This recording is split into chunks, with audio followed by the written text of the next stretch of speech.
दर्शकों, नमस्कार। राम राम, जय श्री राम और जय माता दी। मैं हूँ अश्विनी मगोत्रा और आप देख रहे हैं अपना पसंदीदा न्यूज चैनल जम्मू तर्कश। दर्शकों, सुबह के 10:20 होने को हैं और आज 12 मई 2025 का दिन है।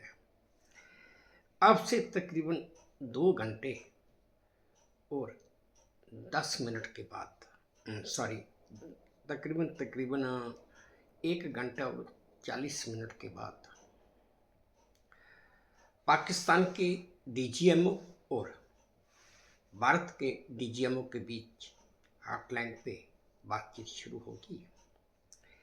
जो ज़्यादा जानकारी मिल रही है या जो खबरों से पता चल रहा है या जो टीवी चैनल्स पे चल रहा है वो तो यही है कि अगर बात होगी तो बात सिर्फ पीओके को लेकर ही होगी, यानी कि पाकिस्तान ऑक्युपाइड कश्मीर के ऊपर ही होगी और किसी मुद्दे पर बात नहीं होगी। पहले तो दर्शकों मैं एक बात क्लियर कर दूं कि 2 दिन पहले जब सीज फायर का ऐलान हुआ था तो उस ऐलान से पहले ही अमेरिका के राष्ट्रपति डोनाल्ड ट्रंप का एक एक्सपर्ट ट्वीट भी आ गया था कि दोनों देश सीज फायर पर राजी हो गए हैं कि डोनाल्ड ट्रंप ने मध्यस्थता की है। मैं आपको क्लियर कर दूं, इस सीज फायर को अडॉप्ट करने के लिए, लागू करने के लिए किसी भी देश की कोई मध्यस्थता नहीं थी। तो फिर ये हुआ कैसे? हुआ ऐसे, जब भारत के प्रधानमंत्री नरेंद्र मोदी ने साफ शब्दों में कह दिया, वार्निंग दे दी, चेतावनी दे दी कि अगर भारत के ऊपर कोई भी आतंकवादी हमला हुआ तो उसे युद्ध माना जाएगा, एक्ट ऑफ वार माना जाएगा। इसी से थर्राक कर काम कर पाकिस्तान के डीजीएमओ ने शनिवार दोपहर 3:35 पर भारत के डीजीएमओ को हॉटलाइन पर फ़ोन कर से उनसे बातचीत शुरू की और रिक्वेस्ट की कि हम क्यों ना युद्ध विराम करके, सीज फायर करके कुछ बातचीत कर लें। इस पर दोनों देशों के डीजीएमओ ने एग्री किया और शाम 5 बजे से युद्ध विराम लागू हुआ और शाम तकरीबन 1 घंटा बाद उसकी प्रेस कॉन्फ्रेंस में उसकी घोषणा भी की गई। लेकिन पाकिस्तान तो खैर पाकिस्तान ही है कि युद्ध विराम की घोषणा होने के तकरीबन 3 घंटे बाद उसने सीज फायर का उल्लंघन कर दिया। इस पर उसी समय जम्मू कश्मीर के चीफ मिनिस्टर उमर अब्दुल्ला ने भी कहा था, what the hell is cease fire? कहाँ पर है?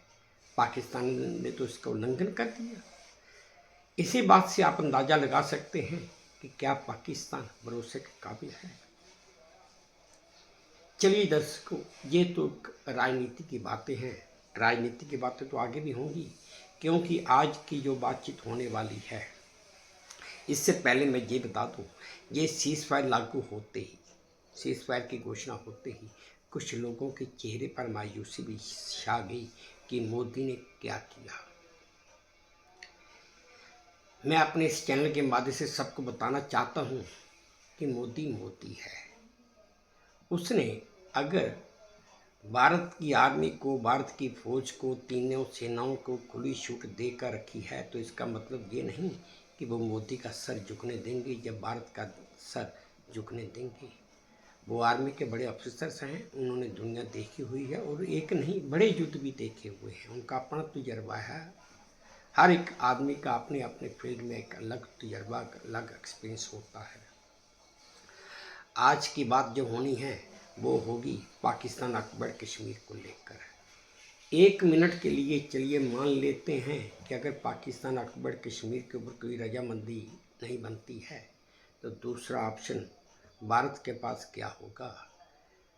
वो ये कि भाई आपने ये जो 8-10 रहनुमा उग्रवादियों का, आतंकवादियों के रहनुमा पाले हुए हैं, इनको हमारे हवाले कर दीजिए, जो पाकिस्तान किसी भी कीमत पर करेगा नहीं। तीसरा, सिंधु जल समझौता तो वैसे ही रद्द हो चुका है, तो पाकिस्तान खड़ा कहाँ पे होता है किस कैटेगरी में? पाकिस्तान इस समय अगर आप समझने की कोशिश करें तो चारों दिशाओं से फंस चुका है। उसके पास निकलने का कोई रास्ता नहीं है।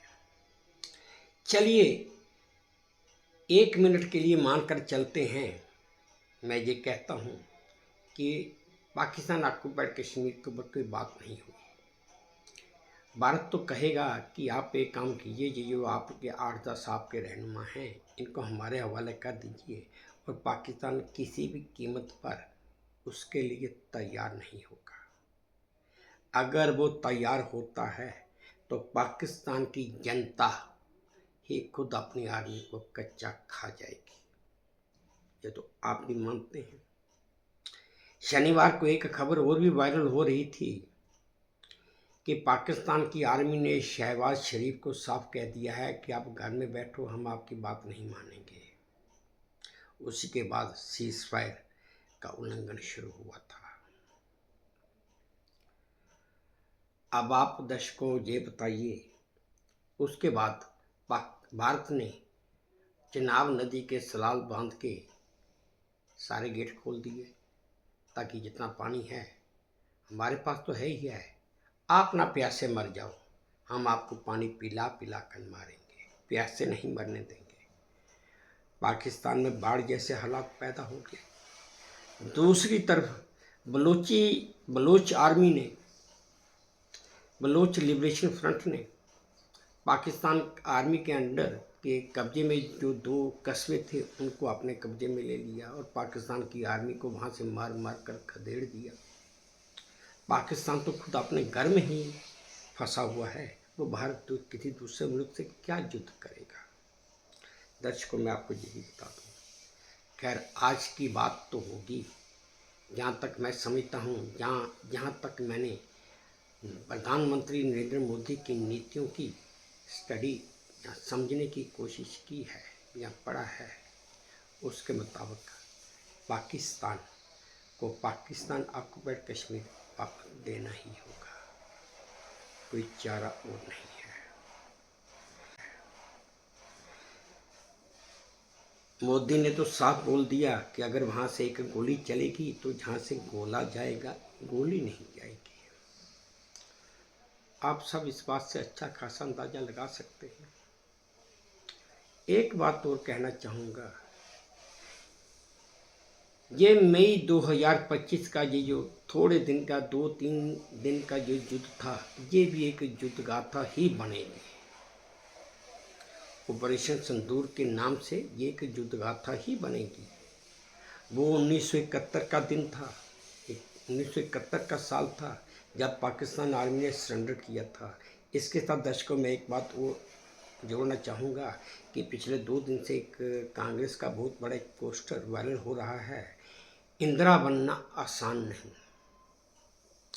आज भारत इंदिरा गांधी को याद कर रहा है।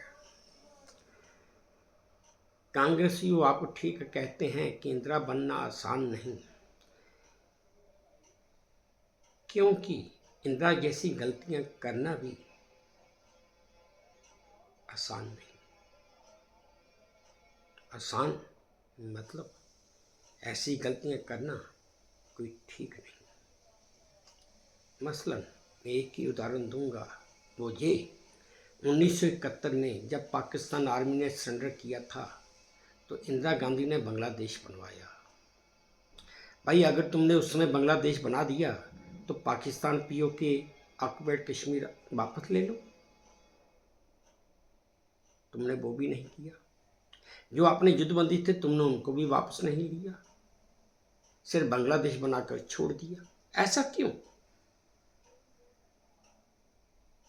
आगे तो युद्ध की कोई नीति बची ही नहीं थी, पाकिस्तान सरेंडर कर चुका था। इंदिरा बनना आसान नहीं, लेकिन इंदिरा जैसी गलतियां करना भी कोई ठीक नहीं। चलिए खैर, मैं इन बातों में नहीं जाऊंगा, ये राजनीति की बातें हैं और किसी को बुरी भी लग सकती हैं, मैं इन बातों पे नहीं जाऊंगा। इतना जरूर कहता हूँ, अभी युद्ध विराम हुआ है, युद्ध समाप्त नहीं हुआ है, पहली बात। दूसरी बात, आने वाले दिनों में शायद आज कल या 2-4 दिन में जब तक ये बातचीत वार्तालाप इनका चलता रहेगा तब तक युद्ध विराम रहेगा। फैसला युद्ध होगा कि नहीं इस बातचीत के समापन पर ही पता चलेगा। लेकिन इतना तय है, अभी तक इतना तय है, युद्ध होगा और वो भी आर्य पार का होगा। क्योंकि पाकिस्तान ऑक्युपाइड कश्मीर भारत को देने के लिए पाकिस्तान कभी राजी नहीं होगा। पाकिस्तान ने जो 8, 10, 15, 20 जो उग्रवाद के रहनुमा पाले हुए हैं वो कभी वो भारत को सौंपने के लिए राजी नहीं होगा। जब ये दोनों बातें ही नहीं होने वाली तो युद्ध विराम कैसे होगा, सीज फायर कैसे आगे लंबा चलेगा। पूरी दुनिया जानती है कि पाकिस्तान भरोसे के काबिल नहीं है। इसलिए नरेंद्र मोदी भी या भारत की आर्मी के अफसरान या जो भारत का प्रतिनिधिमंडल होगा वो भी किसी भी कीमत पर भारत की किसी बात पर कोई भरोसा नहीं करेगा। तो दर्शकों, चलिए वीडियो को ज़्यादा लंबा न करते हुए मैं इसको यहीं पर विराम लगाता हूँ। मेरे दिल में या जो मैंने बातें समझी इस युद्ध के मुताबिक या जो मेरे दिमाग में आया मैंने आप लोगों से साझा किया। उम्मीद करता हूँ कि आपको ये अच्छा लगा होगा, आपको समझ आई होगी। तो अगर आपको ये मेरा ये वीडियो अच्छा लगा है तो प्लीज़ मेरे इस चैनल को लाइक कीजिए, शेयर कीजिए और सब्सक्राइब भी कीजिए। और हाँ, अपने कमेंट्स मेरे कमेंट बॉक्स में ज़रूर डालिए ताकि मैं उन्हें भी ध्यान से पढ़ सकूँ और अपने आप में कुछ सुधार भी कर सकूँ। अब इसी उम्मीद के साथ आपसे विदा लेता हूँ कि आप अपना भी ध्यान रखेंगे, अपने देश का भी ध्यान रखेंगे। जय भारत और धन्यवाद।